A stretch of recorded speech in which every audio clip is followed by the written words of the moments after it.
Hello friends and Merry Christmas. The day is just around the corner, and to celebrate Christmas you may have seen the giveaway I have organized. So remember to get involved. We are giving away 2 of these Google Nest Minis, or actually just Google Minis depending on when you buy them. There's going to be 2 different winners and the links are going to be below in this video. So remember to subscribe and like to be in the draw on that video. For those in New South Wales, South Australia and Victoria, I wish you all the safest summer Christmas, and to the firefighters, a huge thanks for fighting these extreme fires this season. It's been really bad, and I mean, I hope ScoMo gets a heat stroke chilling in Hawaii while his states are burning, and that would only be fitting.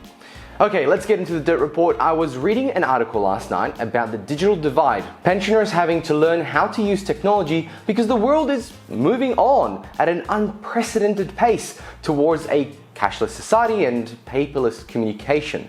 Overall, not a bad thing if you're a digital native. Tap here, tap there, fingerprint here, and you're done. No problem solving involved. But for those who used pen and paper to communicate many years ago, the adjustment has been difficult. I would like to call out all the computer clubs around the country for providing a safe and welcoming environment for people who want to learn how to use technology. It has been amazing. These centers have been providing basically tutorials, lessons on how to use the everyday things a lot of us people take for granted. Now, helping those who want to help themselves, I think it's a great highlight that there is still some good left in the world. And it might even sound a little bit petty or small, but nonetheless, many older people are being left behind, and it's not easy to navigate the digital world today. And to add to that, the woes with NBN, digital public transport, digital scams, and you have yourself a very frustrating environment. The article continued on to parents with kids, and this is something that piqued my interest, and I hope to get some comments from you below about that too. The short version is, the interviewed woman said she's had to cut food expenditure to pay for internet so her kids could access materials to complete schoolwork and of course learn. The online component of schooling is so large now that parents need high-speed internet and any technology that they can get their hands on just to keep up. So first off, how can your internet bill be so high that you might need to go without food to pay for it? Well, Australia has been billed as the most expensive broadband in the world. At least we won at something. Secondly, buying hardware for the kids. I have learned after a conversation with a colleague that the schools are not providing hardware for the kids that is value for money. Parents are buying hardware from schools that is overly expensive and might not even last as long as a similar item from a different brand. The smarter ones will look at what laptop or device is being offered and find it cheaper elsewhere, though in defense of the school, they do provide software and support for the devices that they sell. Also, how many times is your laptop or computer broken?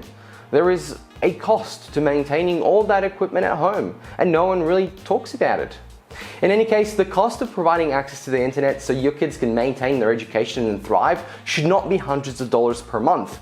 That includes older people who too have to pay for internet access at home, just so they can potentially pay bills, connect to their medical devices, and communicate to the rest of the world.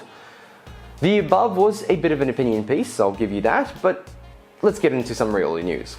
NBN Co is set to trial a new speed tier, and this is only for you folks out there who have HFC. This trial could land you near gigabit speeds, which is very exciting. And look, I'm starting to feel NBN is coming into its own. So what's the speed we could look to attain? Well, it's only nearly gigabit at 750 down and 500 up, even though the plan itself will be 1000 down, 50 up.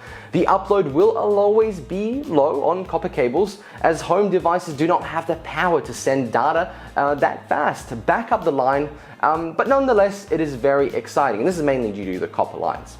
You see, HFC and fiber to the curb are the 2 types of connections that can potentially hit these high speeds without a huge amount of work or cost. And as you may know, fiber to the home, of course, can hit higher speeds with little to no work required right now. Sadly, those on fiber to the node are left out. So when can you get your mitts on this? Well, not very soon. The trials are only just starting, and it depends on when NBN Co releases this plan to RSPs, and then the RSPs will have to make it available to their customers who can attain it. And depending on the POIs and the costs, it'll take a little bit of time. And then again, it's also limited to a number of people. It's only for HFC users, and there's not many of them. To me, it seems like a bit of time wasting. The amount of time spent on this has a very small return on investment. I could imagine the task at hand would be to make sure that every connection can at least attain 100 down, 40 up. I think that is the gold standard. If you can attain that, you shouldn't be complaining, unless it has the dropout rate of a computing degree. Let's move on. Scams are at an all-time high these days, preying on those who don't know better, and like I mentioned earlier on, education the elderly about how technology is great, but also educating them about digital scams should be practiced and the dangers of technology.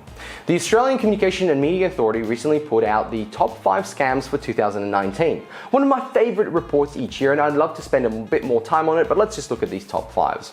So let's start at the bottom with number 5. And wait for it, because number 1 will shock you. Number 5, the Chinese scam. You may remember a phone call, and it's a foreign language explaining something. Well, it's specifically aimed at Chinese people because it talks about visas and the ability to stay in Australia. It's quite dangerous, and it has been number 5 for quite a few years now, actually. Number 4 is the classic accident claim. It's the, hey, have you been in an accident in the last 12 months? Give me your personal details, and obviously they'll sell it on beyond that. Number 3 is the do not call register. Yes, the item that you have to sign up for to not get these calls is a scam. You know what they do? They try to get a fee out of you for being on this register.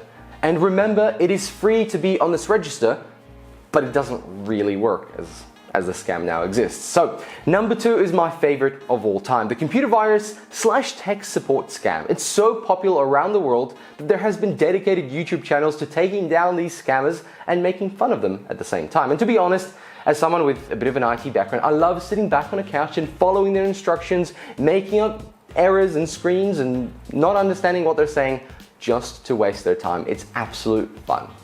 Finally, here it is, the number 1 scam in Australia for 2009. Drum roll, please. Hopefully I can find a drum roll that fits in this. NBN Co impersonations, my friends. Because the want for internet is so high, scammers are getting in on the action, usually asking for money to do installations and other services. So in total, these 5 scams account for 87% of all reported scams throughout the year. Fiona Cameron, authority member for ACMA members, said, they are taking steps to cut back overall scams through its Combating Scams Action Plan report. Hey, another little report. She said, the project will put enforceable obligations on telco providers to share data and work together to identify and block scam calls like these ones. There will also be a trial that will identify where a high volume of scams calls are coming from, and we all know where that is, and have Australian carriers work with their international counterparts to block these calls. Good luck with that. I do not see that happening anytime soon. But wait for this. We are confident that we can significantly reduce these scams in a bid to protect Australia. These scams are worth billions of dollars per year. If something is worth that much, these people will do all they can to get around any sort of blocks that Fiona Cameron thinks will work. So let's hope they can fix it. To finish off, I have one more note to discuss about NBN Co. Their idea of maintenance is the cable guys from the recent South Park episode. Honestly, if you haven't seen it, you should. Even if you're not much of a cartoon sort of fella. The Department of Communication released a report this week stating that NBN Co is not doing enough to improve the connection and repair timeframes and keeping of appointments. The problem is this report did not suggest any alternative timeframes to adhere to. The nature of the NBN with its mixed technology approach has created a large scale of when and how things get done that is completely unknown, and even NBN Co can't put the numbers on paper. They themselves said so much in a report recently. According to the department's report, the department notes that concerns raised in submissions around timeframes were only articulated at high level, and that more granular data or analysis will be needed from industry to help inform the detail of final decisions on this issue. So basically, even though the government is now getting involved writing these reports, it's so high level that it's just fluff to look like they're doing something. So the horse I'm backing is the ACCC, who have put actual penalties against NBN Co to maintain a reasonable time frame for fixing NBN issues. Friends, thank you very much for watching. Hope you have a great Christmas. I'll be releasing tech videos throughout this week and next, and we'll do another small dirt report update in the weekend before the new year, though I don't really expect any big news to happen before then. If you like this video, then tap that like button, and if you would like to see more, then please consider subscribing. Thanks for supporting this channel. Have a merry and a happy new year, because guys, it's exciting, it's the holidays. Thanks for watching, bye!